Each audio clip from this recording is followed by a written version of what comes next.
मैं आपको दो बातें कहना चाहता हूं कि कभी भी कोई डॉक्टर आपको कहता है कि हार्ट की आर्टरीज में, वेन्स में ब्लॉकेज है, 70% तक है, तब तो आप बिल्कुल हंसी खुशी रहिए, कोई चिंता की बात नहीं। 75 है, 80 है, 85 है, तो आप चिंता करिए और इस ब्लॉकेज को निकालने के लिए कुछ काम शुरू करिए। आप बोलेंगे ऑपरेशन है, ऑपरेशन उसका इलाज नहीं है। क्यों इलाज नहीं है मैं बताता हूं आपको। ऑपरेशन होता क्या है? एक ऑपरेशन है जिसमें आपको एंजियोप्लास्टी किया जाता है।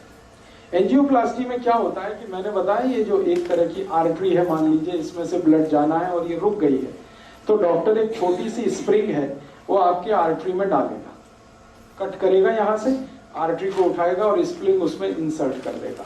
वो स्प्रिंग इतनी बड़ी होती है, वो जो बॉल पेन में आपने देखा है कि स्प्रिंग होती है, एग्जैक्टली वही स्प्रिंग, एग्जैक्टली वही स्प्रिंग, बस उसपे मेडिकेशन किया हुआ होता है, दवा उसपे लपेटी हुई होती है। वो स्प्रिंग 10 रुपए की बनती है, लेकिन आपके हार्ट में डलने के बाद उसकी कीमत 2 लाख रुपए हो जाए, सिर्फ 10 रुपए की बनती है। आपको हैरानी होगी ये जानकर कि इतनी लूट मची है। हाँ, इतनी ही लूट मची है इस देश में। 10 रुपए की चीज को आपके हार्ट में डाल के वो कहेगा कि अब तो 2 लाख का बिल हो गया, 2.5 लाख का बिल हो गया, 3 लाख का बिल हो गया।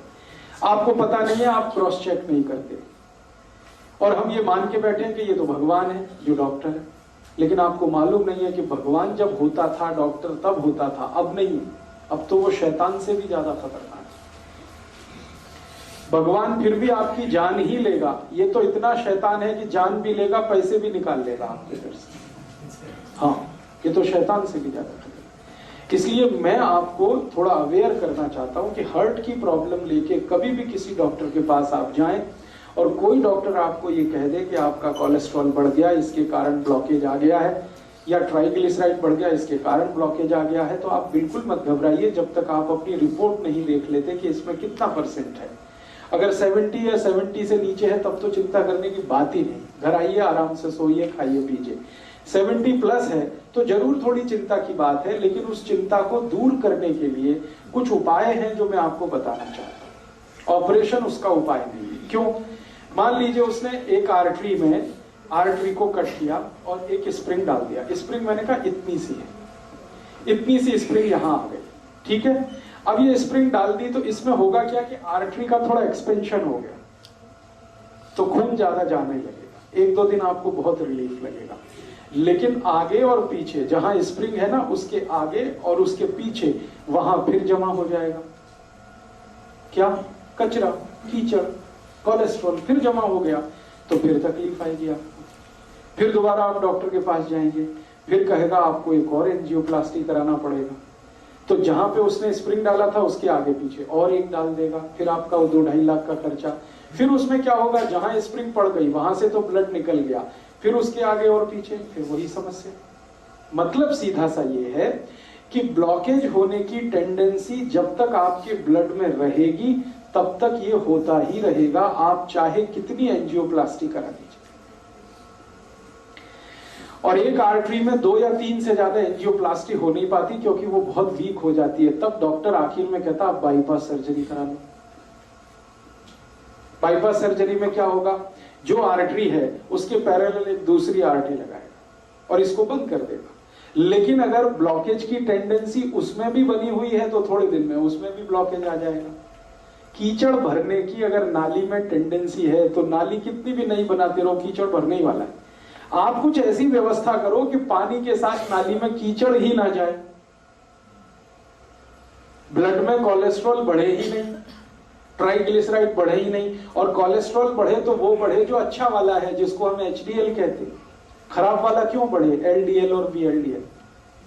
तो मूल बात जो हमें समझने की है वो ये कि हार्ट की प्रॉब्लम में कभी भी आपको डायग्नोसिस कर दिया किसी डॉक्टर ने कि आपको हार्ट अटैक आने वाला है, हार्ट फेल होने वाला है, कार्डियक अरेस्ट होने वाला है क्योंकि आपकी आर्टरीज में यहां ब्लॉकेज है, यहां ब्लॉकेज है, तो इसमें चिंता नहीं करना है, चिंतन करना है। चिंता करेंगे आप, घबराएंगे, घबराहट में वो सारे पैसे आपके निकाल लेगा क्योंकि यही आपका वीक पॉइंट है। आप चिंतन ये करिए कि मेरे ब्लड में जो खराब कोलेस्ट्रॉल है वो बढ़ क्यों रहा है, ये कम हो जाना चाहिए। अब ब्लड में खराब कोलेस्ट्रॉल बढ़ने से ही ब्लॉकेज है, तो खराब कोलेस्ट्रॉल बढ़ने के कारण जान लीजिए किन कारणों से खराब कोलेस्ट्रॉल बढ़ता है और किन कारणों से अच्छा कोलेस्ट्रॉल बढ़ता है। जिंदगी में जितने भी लोग डालडा खाते हैं, डालडा आप समझते हैं, वेजिटेबल ऑयल, ये डालडा सबसे खराब वस्तु है जो खराब कोलेस्ट्रॉल को बढ़ाती है। खराब कोलेस्ट्रॉल मैंने फिर बोला एलडीएल और वीएलडीएल। एलडीएल और वीएलडीएल आपके खून में सबसे ज्यादा तब बढ़ता है जब आप डालडा खाते हैं और रिफाइंड ऑयल खाते हैं और डबल रिफाइंड ऑयल खाते हैं, ट्रिपल रिफाइंड ऑयल खाते हैं। तो refined oil, double refined oil, triple refined oil, Dalda, ये 4 नाम हमेशा याद रखिए जो सबसे खतरनाक है आपकी जिंदगी के लिए। इनसे जुड़े हुए अगर प्रोडक्ट आपके घर में हैं, डालडा या डालडा का कोई भी प्रोडक्ट, XYZ ब्रांड नेम से आ सकता है। रिफाइंड ऑयल का कोई भी प्रोडक्ट XYZ नेम से आ सकता है। वो रुचि हो सकता है, वो सोया हो सकता है, वो गगन हो सकता है, वो पता नहीं क्या क्या नाम से हो सकता है। ये सब वो प्रोडक्ट हैं जो आपके शरीर में खराब कोलेस्ट्रॉल का निर्माण करते हैं। खराब माने एलडीएल और वीएलडीएल, उसके कारण आपको ब्लॉकेज। तो क्या करना चाहिए? इमीडिएट आपको फैसला करना चाहिए कि भाई हमारे घर में डालडा नहीं आएगा, हमारे घर में कोलेस्ट्रॉल खराब बढ़ाने वाला कोई भी प्रोडक्ट नहीं आएगा। तो डालडा हटा दीजिए, अपने भोजन से डालडा निकाल दीजिए और रिफाइंड ऑयल भी निकाल दीजिए, डबल रिफाइंड भी ऑयल निकाल दीजिए। तो रिफाइंड और डबल रिफाइंड और डालडा निकालते ही आपका कोलेस्ट्रॉल घटना शुरू हो जाए इमीडिएट। और अगर आप चाहें तो 3 महीने ऐसा खाना खा के देख लीजिए जिसमें डालडा की 1 बूंद भी ना डाली गई हो और रिफाइंड और डबल रिफाइंड ऑयल ना इस्तेमाल किया गया हो। 3 महीने में वो डॉक्टर ही कह देगा अरे आपका तो बहुत कम हो गया एलडीएल और वीएलडीएल। तो कारण आपको पता होना चाहिए। कारण सबसे बड़ा जो है बैड कोलेस्ट्रॉल, खराब कोलेस्ट्रॉल जो हार्ट अटैक लाता है, कार्डियक अरेस्ट लाता है, उसको लाने वाला जो प्रोडक्ट है, जो वस्तु है आपके रसोई में, वो डालडा है, रिफाइंड ऑयल है, डबल रिफाइंड ऑयल है। अब आप उल्टा कहेंगे कि डॉक्टर तो सब बोलते हैं रिफाइंड ऑयल खाओ, हार्ट की प्रॉब्लम से बचना है तो डबल रिफाइंड खाओ और अच्छा है। डॉक्टर इसलिए बोलते हैं कि उनका आपस में एक दूसरे के साथ जबरदस्त कनेक्शन है। रिफाइंड और डबल रिफाइंड ऑयल बेचने वाली कंपनियों का डॉक्टरों के साथ कनेक्शन है। डॉक्टर उनका जितना भी प्रिस्क्रिप्शन करेंगे, कंपनियों का धंधा चलेगा, कंपनियों का धंधा चलेगा तो डॉक्टरों का भी धंधा चलेगा। लोग जितना ज्यादा रिफाइंड और डबल रिफाइंड खाएंगे उतना हार्ट अटैक आएगा, उतना हार्ट अटैक आएगा तो डॉक्टरों की भी चांदी है, कंपनियों की भी चांदी है। इसलिए आप विज्ञापन देखकर टेलीविजन पर कभी भी जिंदगी के बारे में फैसला मत करिए। टीवी पर ऐसे ऐसे विज्ञापन आते हैं, कोई पत्नी अपने पति के बारे में बात करती हुई कहती है कि इनको तो ये तकलीफ है तो मैं उसी दिन से सोया वनस्पति ऑयल ले आई, तो ये ऑयल ले आई, तो वो ऑयल ले आई। बस यही खतरनाक, क्योंकि एक भी विज्ञापन सच नहीं होता और सच विज्ञापन करने की उनकी कोई जवाबदारी नहीं है, क्योंकि सरकार ने उनको झूठ बोलने का लाइसेंस दिया। एक भी विज्ञापन सच नहीं होता और सच बात विज्ञापन में बताई नहीं जाती। तो आप टीवी विज्ञापन देखकर कभी भी ये डिसाइड मत करिए कि हमारे घर में क्या लाना है क्या नहीं लाना। वो ऑयल के बारे में है तब तो बहुत कॉशियस है। तो आप जैसे ही डालडा हटाएंगे, जैसे ही ये रिफाइंड और डबल रिफाइंड ऑयल हटाएंगे, 3 महीने आप देशी घी में खाना बना के खा लीजिए, देशी घी। आप देखेंगे आपका कोलेस्ट्रॉल कम होना शुरू हो जाएगा, ट्राइग्लिसराइड कम होना शुरू हो जाएगा। अब ये महत्व की बात है जो आपने कहा वो भी नकली है, तो असली बना लीजिए घर में। दूध आपके पास आता है, दही बना लीजिए, उसमें से मक्खन निकाल लीजिए, मक्खन को गर्म करके घी बना लीजिए, वो आपके घर में ही है। मेरा कहने का मतलब ये है कि आप घी के लिए देशी घी जितना ज्यादा खाएंगे बैड कोलेस्ट्रॉल उतना कम बनेगा, डालडा जितना खाएंगे बैड कोलेस्ट्रॉल उतना ज्यादा बनेगा, रिफाइंड और डबल रिफाइंड खाएंगे और ज्यादा। तो पहली बात अपने जीवन में याद रखिए कि हार्ट से जुड़ी हुई किसी भी प्रॉब्लम में तेल तुरंत बदल दीजिए। फिर आप बोलेंगे अच्छा डालडा छोड़ दिया, तो डालडा छोड़ के घी पे आ जाइए। और घी में मैं आपसे कह चुका हूं कि गाय का हो तो बहुत अच्छा है। गाय का घी जिस पर 12 साल मैंने रिसर्च किया है, 1 ग्राम भी कोलेस्ट्रॉल नहीं बढ़ने देता। गाय के घी में ऐसी तासीर है। हाँ मैं बताता हूं, 1 मिनट। गाय का घी 12 साल तो मैं रिसर्च कर लिया, हजारों साल हमारे ऋषि मुनियों ने रिसर्च कर लिया। गाय का घी 1 ग्राम भी कोलेस्ट्रॉल किसी का बढ़ने नहीं देता, कितना भी खा लें आप, 1 ग्राम भी नहीं बढ़ने देता। बढ़ने देता है जो घी वो भैंस का है। तो जिनको हार्ट की प्रॉब्लम है उनको भैंस का घी तो छोड़ ही देना अच्छा है, गाय का घी कहीं से अरेंज करना। अब आप बोलेंगे गाय नहीं है तो गाय लाइए, गौशाला है पटियाला में, वो गौशाला वालों से निवेदन करिए, वो देशी गाय पालेंगे, आपको घी भी देंगे, दूध ही मिलेगा। ये सारी समस्याओं का समाधान हम कर सकते हैं। बात जो मोटी समझने की है वो गाय के घी की है। दूसरी जानकारी कि आपके घर में तेल एकदम शुद्ध लाइए। ये जो रिफाइंड तेल है ना ये छोड़ दीजिए, शुद्ध तेल लाइए। शुद्ध तेल कैसा? सरसों आपके बाजार में मिलती है, सरसों लेके जाइए, तेल निकालने वाली मशीन को दीजिए कि भाई मेरा तेल निकाल के दो, तो जिस कंडीशन में वो तेल निकाल के देता वही शुद्ध है। ज्यादा से ज्यादा उसको फिल्टर करा लीजिए। एक फिल्टर्ड ऑयल आता है और एक रिफाइंड ऑयल आता है। रिफाइंड ऑयल गलती से भी मत लाइए, फिल्टर्ड लाइए। फिल्टर माने छान के, बस इतना ही है, उसमें कुछ केमिकल मिक्सिंग नहीं है। तो आप फिल्टर ऑयल लाएंगे, सरसों का लाएं तो, नारियल का लाएं तो, मूंगफली का लाएं तो, तिल का लाएं तो, जो तेल आप खाते हैं। वैसे आपके लिए सबसे अच्छा तेल सरसों का ही है, क्योंकि हम नॉर्थ बेल्ट में जितने भी लोग रहते हैं सबके लिए सरसों बहुत अच्छी है।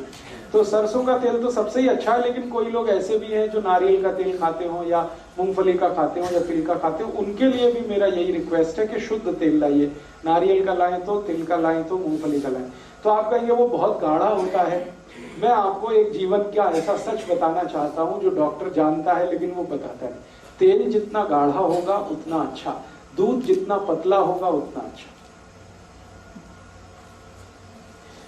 तेल जितना गाढ़ा होगा उतना अच्छा, दूध जितना पतला होगा उतना अच्छा। अब पतला दूध आपको चाहिए तो वो गाय पे ही मिलेगा, भैंस का तो नहीं मिलेगा। और गाढ़ा तेल चाहिए तो शुद्ध तेल ही गाढ़ा होता है, रिफाइंड तेल तो बिल्कुल पानी के जैसा है। तेल को जब शुद्ध रूप में हम प्राप्त करते हैं, फिर इसको रिफाइन करने के लिए जो केमिकल्स मिक्स किए जाते हैं वो खतरनाक है हार्ट के। वो सब हमारे एलडीएल और वीएलडीएल को बढ़ाने वाले हैं वो सारे। मेरे कुछ मित्र हैं जो डॉक्टर हैं, हार्ट स्पेशलिस्ट हैं, अलग अलग गांव में, माने अलग अलग शहरों में काम करते हैं। हम सबका एक ग्रुप है। हमने ग्रुप स्टडी किया पिछले 10 साल कि जिसके क्लिनिक में, जिसके पास भी हार्ट अटैक का पेशेंट आता है, ऑपरेट करने के पहले उसका पूरा हिस्ट्री लेना, तब ऑपरेशन करना। और हिस्ट्री में पहला ही सवाल हम पूछते हैं, तेल कौन सा खाते हो? तो 10 साल जितने भी मरीजों के बारे में हमने जानकारी इकट्ठी की, 90% मरीज वो थे जिनको हार्ट अटैक आया और रिफाइंड तेल खाते, और डबल रिफाइंड खाते, उनको और जल्दी आता है। और जो मरीज हमको आके बोलते हैं कि जी हम तो शुद्ध तेल खाते हैं, प्योर तेल खाते हैं, वो सिर्फ 10% ही है। माने 90% खतरा ज्यादा है हार्ट अटैक होने का जब आप रिफाइंड तेल खा रहे हैं, डालडा खा रहे हैं, डबल रिफाइंड खा रहे हैं। तो तेल बदल दीजिए, घी बदल दीजिए। डालडा की जगह देशी घी लाइए। देशी घी गाय का होगा तो बहुत अच्छा है, नहीं तो भैंस का ला रहे हैं तो मात्रा थोड़ी कम करिए, ज्यादा मत खाइए। जितना खा सकते, जितना पचा सकते हैं उतना ही खाइए। ये महत्व की बात है कि घी, देशी घी कभी भी गाय का होगा तो 1 ग्राम भी कोलेस्ट्रॉल नहीं बढ़ाएगा। इसमें आप बिल्कुल बेफिक्र रहिए, क्योंकि 10 साल मैं कर चुका हूं ये काम, और मुझसे पहले पुराने वैद्यों ने सैकड़ों साल ये काम करके देख लिया। हमारे पुराने जमाने का याद करिए, हमारे दादा दादी, नाना नानी आधा आधा कटोरी घी खाते, किसी को हार्ट अटैक नहीं था। हाँ, बस यही बात है महत्व की। मेहनत भी करते थे, खेत में जाते थे, हल चलाते थे, कुदाली चलाते थे, 10-10 किलोमीटर पैदल जाते थे, कंधे पर वजन रख के चले जाते थे, तो मेहनत उनकी होती थी। इसका मतलब ये है कि प्रॉब्लम जो है वो घी के साथ नहीं है, प्रॉब्लम आपके एटीट्यूड के साथ है कि आप अगर मेहनत कर रहे हैं तो घी बिल्कुल पचेगा, आपको चिंता मत करिए। आप कुछ भी मेहनत नहीं कर रहे हैं तो वही घी मारेगा फिर आपको। तो घी का कसूर नहीं है, कसूर आपका है। आप मेहनत नहीं करते। छोटे छोटे काम में भी हम मेहनत से अब चुराने लगे हैं अपना जी। ट्रैक्टर आ गया तब से तो और ज्यादा जी चुराना हमने शुरू कर दिया है। हर काम के लिए और स्कूटर या मोटरसाइकिल यूज करते हैं, कार यूज करते हैं। सब्जी भी लेने जाएंगे तो उसके लिए हमें ये सब लगता है। पैदल चलना हमारा इतना कम हो गया है, पहले बहुत पैदल चला जाता था, साइकिलें होती थी, पैदल चलते थे। तो ये सब फिजिकल वर्क पहले था, अभी बहुत कम है। तो इसमें घी का क्या दोष है? आप घी को गाली क्यों देते हैं? अपने को गाली दीजिए ना, हम मेहनत नहीं करते, हम निकम्मे हो गए, हम कामचोर हो गए, इसलिए ये प्रॉब्लम। इसमें घी का कोई दोष नहीं। घी का दोष तब आएगा जब आप मेहनत भी करें और उसके बाद भी आपका कोलेस्ट्रॉल बढ़े तब, लेकिन ऐसा कभी हुआ नहीं आज तक। मेहनत करने वालों को घी बहुत अच्छे से डाइजेस्ट होता है। तो इसलिए आप घी तो रखिए, देशी घी अपने घर में, रसोई में। डालडा निकालिए, रिफाइंड और डबल रिफाइंड हटाइए, तो तुरंत आपका कोलेस्ट्रॉल घटना शुरू हो जाएगा। दूसरी एक जानकारी मैं कल दे चुका हूं, आपको रिपीट कर रहा हूं। जैसे ही नमक बदल देंगे आपका कोलेस्ट्रॉल कम हो जाएगा। नमक कल मैंने बताया, समुद्री नमक छोड़कर आप सीधा नमक पे आ जाएंगे, काले नमक पे आ जाएंगे, कोलेस्ट्रॉल अपने आप गिरने लगेगा, ट्राइग्लिसराइड गिरने लगेगा। तो ये दूसरी बात याद रखिए। और तीसरी बात ये याद रखिए कि जितनी ज्यादा छिलके वाली दाल और छिलके वाली सब्जियां खाएंगे उतना ही कोलेस्ट्रॉल आपका घटता चला जाएगा। छिलके वाली दाल और छिलके वाली सब्जियां, जैसे लौकी है, तोरई है, टिंडा है, कद्दू है, करेला है, इन सब सब्जियों में हम छिलका उतारते हैं। ये मत उतारिए, छिलका उतारना बंद कर दीजिए, क्योंकि सब्जियों का सबसे ज्यादा प्रोटीन छिलके में है और फाइबर भी छिलके में। तो आप छिलके वाली सब्जियां खाइए। जिनको भी हार्ट की प्रॉब्लम है, ये सब बात उनके लिए हो रही है, सब के सब छिलके वाली सब्जियां खाएं। आलू भी छिलके के साथ खाएं तो अच्छा है, आलू का भी छिलका ना होता है। तो आप कहेंगे फिर स्वाद नहीं लगेगा, लगेगा। आलू को उबालें और उबालकर सब्जी में डालें, छिलका ना उतारें तो भी स्वाद लगे। तो आलू है, गोभी है, पत्ता गोभी है, या तो पत्ता गोभी और गोभी का जो छिलका समझते हैं, वो जो डंठल होते हैं, छोटे छोटे पीस काट के आपकी सब्जी में रखिए। उनको बहुत काम की चीज है, जो आप निकाल देते हैं वो बहुत काम की चीज है। करेले का छिलका कभी मत उतारिए, लौकी का मत उतारिए, तोरई का मत उतारिए, कद्दू का मत उतारिए। ज्यादातर सब्जियां छिलके वाली खाना शुरू कर दीजिए, कोलेस्ट्रॉल अपने आप घटने लगेगा, खराब होगा। हाँ, मैं आपको वो भी बता दूंगा, आप उसकी चिंता मत करिए। छिलके वाली सब्जियां भरपूर खानी है, छिलके वाली दालें खानी है। मूंग की दाल खानी है तो छिलके वाली, उड़द की दाल खानी है तो छिलके वाली, माँ की दाल खानी है तो उस पर छिलका रहे, अरहर की दाल में छिलका, माने बिना पॉलिश की हुई दाल छिलके वाली। और चावल भी आप खाइए, वो भी छिलके वाला। चावल एक आता है छिलके वाला, एक बिना छिलके वाला। जो छिलके वाला चावल है वो रेड कलर का होता है, हल्के से लाल रंग का होता है, उस पर पॉलिश नहीं होती। तो बिना पॉलिश किया हुआ चावल खाइए, बिना पॉलिश की हुई दाल खाइए। हाँ, पकेगा। कैसे पकेगा, तरीका मैं बता देता हूँ। हाँ, ब्राउन राइस, ब्राउन राइस जिसको आप कहते हैं, वो छिलके सहित होता है, इसलिए ब्राउन है। वो बहुत अच्छे से पकता है। कैसे पकता है? चावल को पकाते समय थोड़ा 2 बूंद घी डाल दीजिए, बहुत अच्छे से पकता है, बहुत अच्छे से पकता है। या चावल पकाते समय थोड़ा नींबू निचोड़ दीजिए उसमें, बहुत अच्छे से पकता है। एक एक दाना उसका खिला अलग रहता है। तो छिलके वाला चावल, छिलके वाली दालें, छिलके वाली सब्जियां, ये सब खाना है हर उस मरीज को जिसको कोलेस्ट्रॉल बढ़ा है, हार्ट के अटैक आने की संभावना है, या आर्टरीज और वेन्स में कचरा जमा हो गया। 3 बातें हुई। चौथी बात और एक जानकारी दे दूं कि जो रोटी आप खा रहे हैं, रोटी मोटे अनाज की खाइए। जितना मोटा अनाज उतना ही हार्ट के लिए अच्छा। जैसे मक्की है, बहुत अच्छी है हार्ट के लिए। बाजरी है, बहुत अच्छी है हार्ट के लिए। ज्वारी है, बहुत अच्छी है हार्ट के लिए। गेहूं उतना अच्छा नहीं है हार्ट के लिए। अगर गेहूं खाना ही है तो अकेला गेहूं मत खाइए, उसमें मिक्स करिए। क्या मिक्स करें?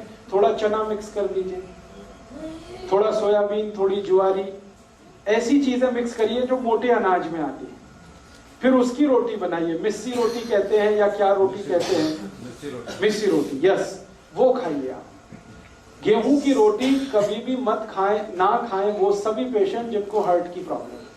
मिस्सी रोटी खाएं, मोटी रोटी खाएं। और जब गेहूं आप पीसने के लिए लेके जाते हैं चक्की पर, और गेहूं के साथ बहुत सारी चीजें, तो उसको बोल करके मेरा आटा मोटा पीसो, बारीक मत पीसो। और बिना रोले तो हाँ, मेरा आटा मोटा पीसो, बारीक मत पीसो। और वो आटा घर में लाके कभी भी छलनी से छानना नहीं, क्योंकि उसकी जो चोकर आपने निकाल दी वही आपके हर्ट को बचाने वाली है। जो ऊपर के छिलके हैं, जो चोकर है, वही आपके खून को पतला करती है। तो इसलिए इस तरह से आप अपने लाइफ को थोड़ा एडजस्ट करिए। अगर हर्ट की प्रॉब्लम, अगर आपने ये सब शुरू कर दिया और थोड़ी 2-3 चीजें और अगर कर सकें तो बहुत अच्छा है। शाम को मैंने कहा खाने के बाद कम से कम 1000 कदम पैदल चलना, आपको वॉकिंग करना शाम को बहुत जरूरी है। दोपहर के खाने के बाद आराम करना बहुत जरूरी है, थोड़ा वज्रासन में बैठना बहुत जरूरी है। ये सब करते हुए अगर आपने अपने आप को ढाल दिया तो मैं आपको स्टाम्प पेपर पर लिख के देता हूं, जिंदगी में कभी भी हार्ट अटैक नहीं आएगा, कितना भी कोलेस्ट्रॉल बढ़ा हुआ रहने दो। और लगातार आप इस हैबिट में आ जाएंगे जो मैं बता रहा हूं, तो आपका 6-8 महीने में कोलेस्ट्रॉल अपने आप ही खत्म हो जाएगा। आप हैरान हो जाएंगे कैसे हो गया, आपने फूड हैबिट्स थोड़ी सी चेंज की, वो हो गया। जो खराब कोलेस्ट्रॉल बढ़ाने वाली चीजें हैं वो हटाते गए, और जो अच्छा कोलेस्ट्रॉल बढ़ाने वाली चीजें उनको बढ़ाते गए, आप ठीक हो गए। तो बिना मेडिसिन के, बिना ट्रीटमेंट के, बिना ऑपरेशन के आप अपने हार्ट की प्रॉब्लम को ऐसे ठीक करें। अब आप बोलते हैं इसमें और कुछ कर सकते हैं, हाँ, और अगर कुछ कर सकते हैं तो कर लीजिए। कुछ ऐसी चीजें खाइए जो कल से मैं बात कर रहा हूं, जो एल्कलाइन है। सारी एल्कलाइन चीजें खून को गाढ़ा होने से बचाती हैं और पतला बनाती हैं। तो आप बोलेंगे क्या खाएं, बहुत सारी चीजें हैं हमारे आसपास। सबसे एल्कलाइन चीज है हमारे भोजन में या आसपास की रसोई में और पड़ोस में, आंवला। भरपूर आंवला खाइए। अब भरपूर आंवला खाने से मतलब नियमित रूप से आंवला खाइए, ये नहीं कि 1-2 किलो एक बार में खा जाए। भरपूर खाने का माने नियमित खाइए, 6 महीने, 8 महीने, साल भर 2 आंवले रोज खा लीजिए। जिनको भी हार्ट की प्रॉब्लम है, ड्राई खा लें, चटनी बना के खा लें, मुरब्बा बना के खा लें। फिर कोई बोलेगा मुझे डायबिटीज भी है और हार्ट की भी प्रॉब्लम है, तो जो डायबिटिक है वो मुरब्बे वाले आंवले को पानी में धो के उसे खा लें। आंवले की कैंडी आती है उसे खा लें। आंवला किसी भी रूप में खाना, 2 बहुत खून को व्यवस्थित करता है आंवला, एक चीज। दूसरी और चीज क्या खा सकते हैं, अगर आपकी थोड़ी भी कैपेसिटी है खर्चा करने की, तो आप ये एलोवेरा जूस पी लें। बहुत एल्कलाइन है और खून को एकदम व्यवस्थित कर देता है। एलोवेरा जूस आसानी से उपलब्ध है, पटियाला में मिलता है। गुरप्रीत भाई से आप संपर्क कर लें, उनके पास व्यवस्था है। और भी कहीं मिलता हो, स्वामी रामदेव जी के यहाँ मिलता है, वहां से भी आप ले सकते हैं। एलोवेरा फ्रेश कितना खाया जा सकता है? हाँ, एलोवेरा फ्रेश अगर खाना चाहते हैं तो बहुत ही बढ़िया होगा, जूस से भी अच्छा होगा। एलोवेरा फ्रेश खाने का तरीका बता देता हूँ। उसका जो पत्ता आता है ना, वो काट के ऊपर वाला छील देना, उसको छिलका उतारना। हाँ, उतारना खाने के लिए। फिर अंदर का जो गूदा है, फल, वो चबा के खा लीजिए। एक दिन में 10 से 15 ग्राम से ज्यादा मत खाइए। बहुत कड़वा है, बहुत तीखा है। उसको ग्राइंड करके पानी में, हाँ, ले सकते हैं, ग्राइंड करके पानी में ले सकते हैं, उसकी चटनी ले सकते हैं, चबा के खा सकते हैं, कैसे भी खा सकते हैं। अचार आता है तो अचार खा लीजिए। सर उसका जो छिलका है, दूसरी चीजों का तो छिलका खाना है। हाँ, एलोवेरा का छिलका ही एक है जिसको आप डाइजेस्ट नहीं कर सकते। वो डाइजेस्ट आप कर नहीं पाएंगे, इसलिए मैंने उतरवा दिया। बाकी सभी छिलके आप डाइजेस्ट कर पाते हैं। तो एलोवेरा का गूदा ले लीजिए। ऐसे ही हमारे पास बहुत एल्कलाइन चीज है, गाजर। अभी 4 महीने गाजर का सीजन आ गया, खूब गाजर खा लीजिए। माने नियमित रूप से, खूब जहां भी मैं शब्द इस्तेमाल करूंगा, नियमित रूप से 3-4 महीने खा लीजिए। 2 गाजर रोज, 3 गाजर रोज चबा के खा लीजिए। बहुत एल्कलाइन है गाजर। मूली है जी, डायबिटीज वाले जरूर खा लें। भगवान का बनाया हुआ कोई भी मीठा पदार्थ डायबिटीज वाले खूब खाएं। आदमी का बनाया हुआ कुछ ना खाएं। ये सारी खतरनाक बीमारी आदमी के बनाए हुए मीठे पदार्थ में, जिसमें वो चीनी डाल देते हैं। गाजर भगवान की बनाई है, आप खूब खाएं जी। जूस के लिए उसके प्रिस्क्राइब है बॉटल के ऊपर 30 ml to 50 ml आप लें।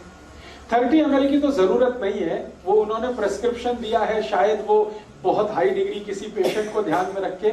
मैं आपको कह रहा हूं कि 10 से 15 ml ही पर्याप्त है। 30 ml बहुत ज्यादा है, नॉर्मल आदमी के लिए ठीक नहीं। वो बॉटल पे इसलिए भी लिखा गया है कि बिके, सब जगह बेचने का प्रॉब्लम आ गया ना। तो आपको तो मैं बता रहा हूं उस हिसाब से कि न्यूनतम दवा लेके या बिना किसी दवा के आप अपनी जिंदगी को कैसे मैनेज कर सकते। तो एल्कलाइन चीजें हैं, गाजर है, आंवला है, टमाटर है, पत्ता गोभी है, फिर बंद गोभी है, फिर ये आपके पास मूली है, फिर चौलाई है, फिर सरसों है जो आजकल साग के रूप में, ये सब एल्कलाइन है, सब हार्ट के लिए टॉनिक है ये सब। तो इन चीजों का इस्तेमाल करते हुए भोजन में देशी घी या तो शुद्ध तेल का इस्तेमाल करते हुए, नमक बदलते हुए आप चल पड़िए जिंदगी के रास्ते पर। एक बार अगर अटैक आ चुका है पुराने किसी समय में, दोबारा कभी नहीं आएगा। और जो भी ब्लॉकेज है वो बिना किसी दवा के अपने आप ही निकल जाएगा, क्योंकि बॉडी में ब्लॉकेज बनाने की टेंडेंसी है तो निकालने की भी टेंडेंसी है। दवा खाने की इसके लिए जरूरत नहीं है, मेडिसिन की इसके लिए बिल्कुल जरूरत नहीं है। अब एक आखिरी बात बता देता हूं, इमरजेंसी आ जाए, मान लो इमरजेंसी। इमरजेंसी क्या होती है? आपने जैसा मैंने कहा वैसे सब मैनेज किया आपने, ठीक है, और शायद कोलेस्ट्रॉल आपका इतना बढ़ा हुआ हो कि ब्लॉकेज 99% पहुंच गया हो। उस कंडीशन में उसको रिड्यूस होने में 6-8 महीने लगते हैं। इस बीच में कभी इमरजेंसी आ गई तो, इमरजेंसी माने अटैक ही आ गया मान लो, तो भी घबराइए मत। मैं आपको एक जानकारी देना चाहता हूं कि 99% पेशेंट में ऑटोमेटिक बाईपास होता है।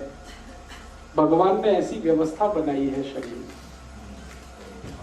ऑटोमेटिक बाईपास होता है, डॉक्टर नहीं करता, खुद ही होता है। कैसे होता है?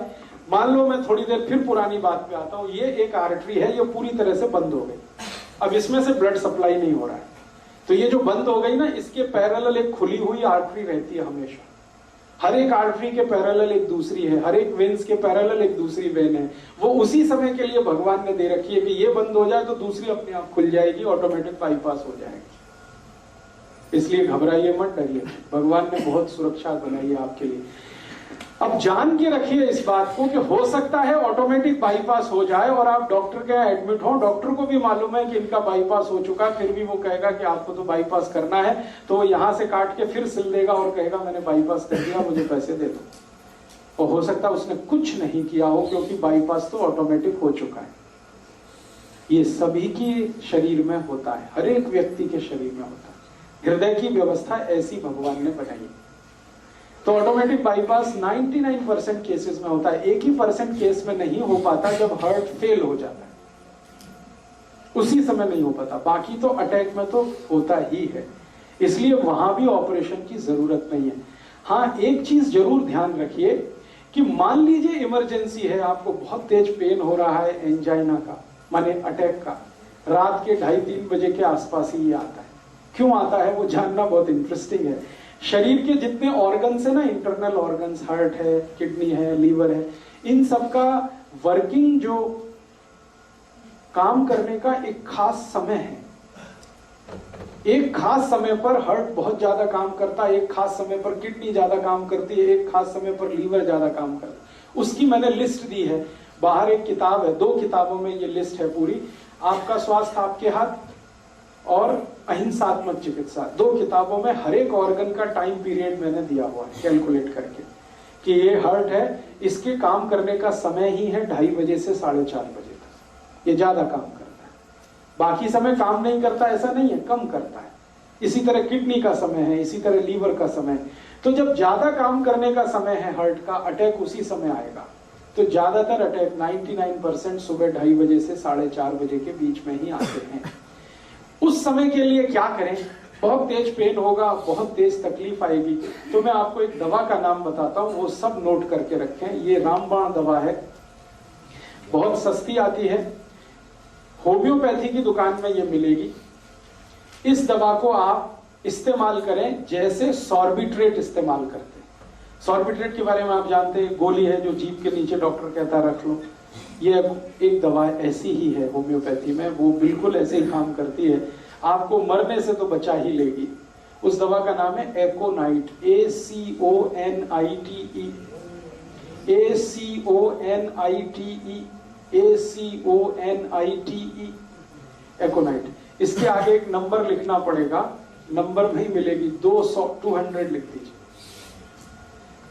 एकोनाइट 200, ये लिक्विड फॉर्म में 5 मिलीलीटर की शीशी खरीद के रखिए, 10 रुपए की आती है, और उतनी शीशी से 100 लोगों की जिंदगी आप बचा सकते हैं। क्या करना है इसको, जब बहुत तेज एंजाइना का पेन है, हार्ट एरिया में, हार्ट रीजन में बहुत तेज पेन हो रहा है, इस दवा की एक बूंद जीभ पे डाल दीजिए पेशेंट की, एक ही बूंद। 5-7 मिनट में ही वो कहेगा हाँ बहुत रिलीफ हो गया, ठीक है। फिर एक और बूंद डाल दीजिए 5-7 मिनट के बाद, फिर कहेगा और रिलीफ हो गया, और एक बार डाल दीजिए। बस 3 बार डाल के छोड़ दीजिए और भूल जाइए, और उसको भी कह दीजिए कि तुम भी भूल जाओ, फिर कुछ प्रॉब्लम नहीं है। डॉक्टर के पास भी जाने की जरूरत नहीं है, एंजियोग्राफी भी कराने की जरूरत नहीं है। अगर आप कराना चाहें तो पैसे ही खर्च होने वाले हैं आपके, और कुछ उससे ज्यादा नहीं निकलेगा।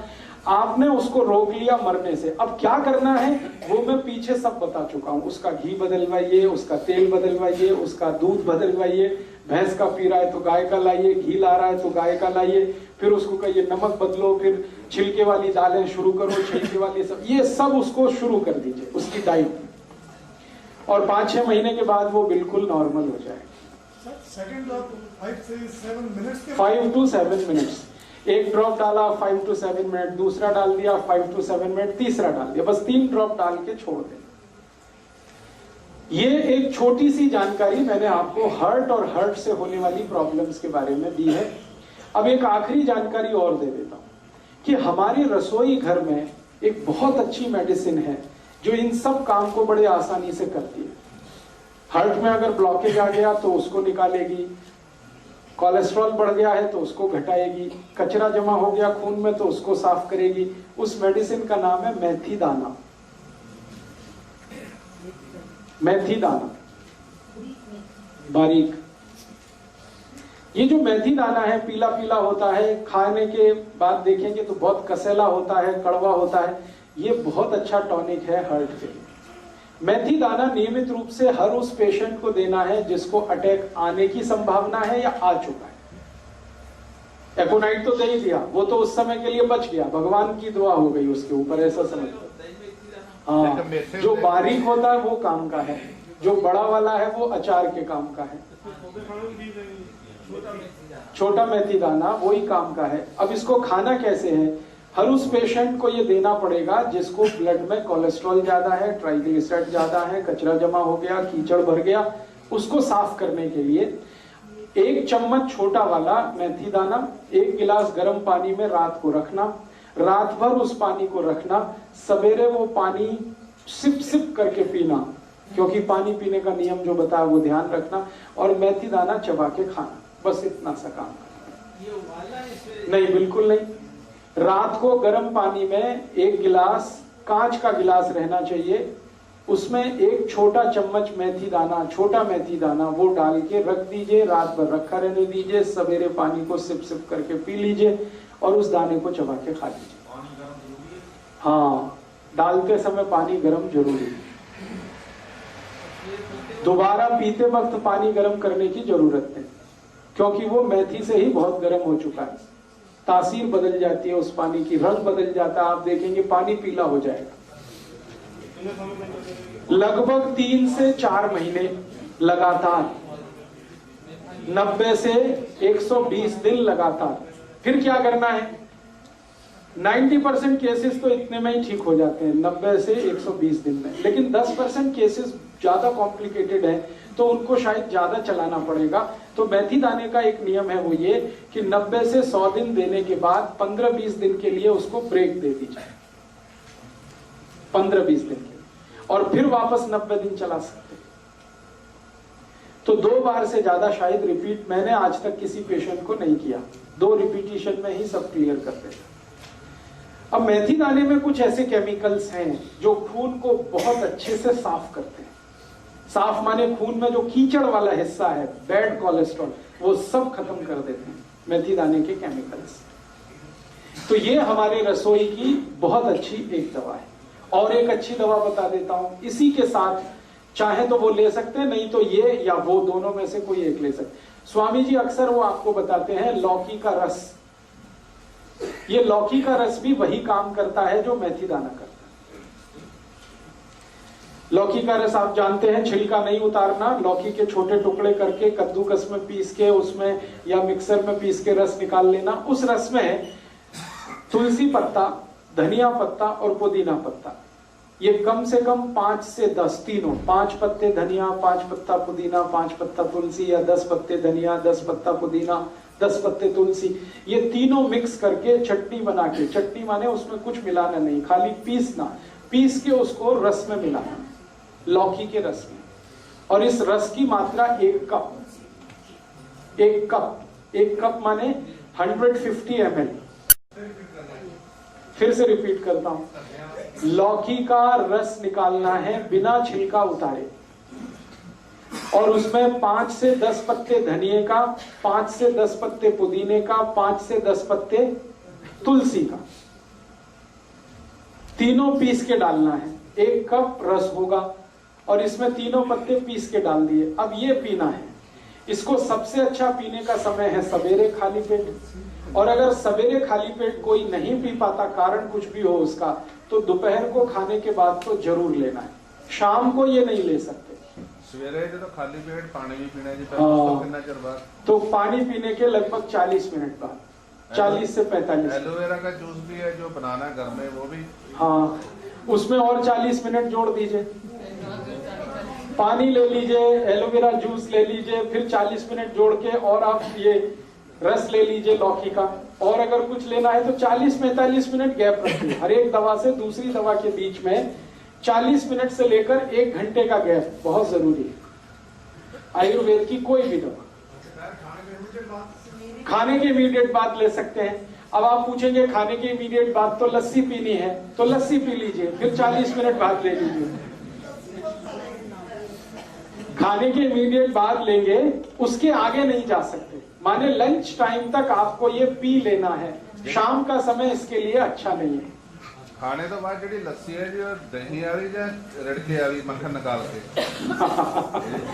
जिनको हार्ट की प्रॉब्लम नहीं है वो मक्खन ना निकाले, और जिनको हार्ट की प्रॉब्लम है वो मक्खन निकाल के। तो ये एक दवा मैंने बता दी। एक दवा हो गई मेथी दाना,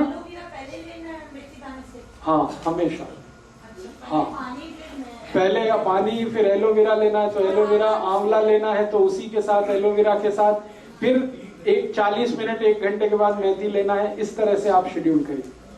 हर चीज का एक शेड्यूल, एक याद रखिए, लिक्विड चीज सबसे पहले, सॉलिड चीज उसके बाद। अब मेथी दाने में कुछ तो सॉलिड पार्ट है और एलोवेरा जूस में कुछ भी सॉलिड नहीं है, तो पहले लिक्विड बाद में सॉलिड, सवेरे का ये नियम।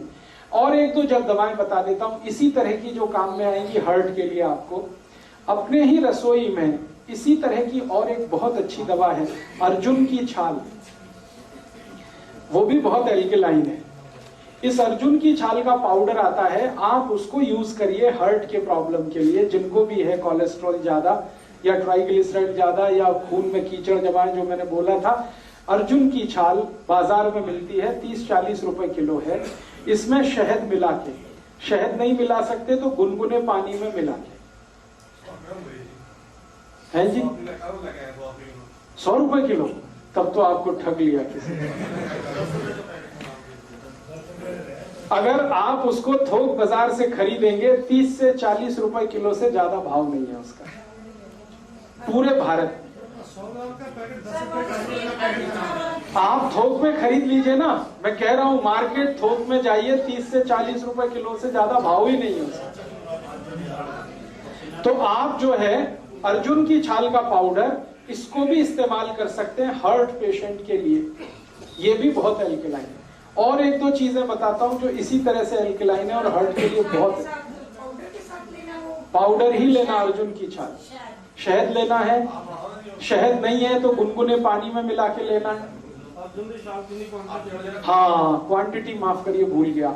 कभी भी लेना है अर्जुन की छाल का पाउडर एक बार में तो आधा टी स्पून, 1 टेबल स्पून है 1 टी स्पून आधा, इतना ही लेना है एक बार में, एक दिन में, फिर दूसरे दिन लेना है, फिर उतना ही।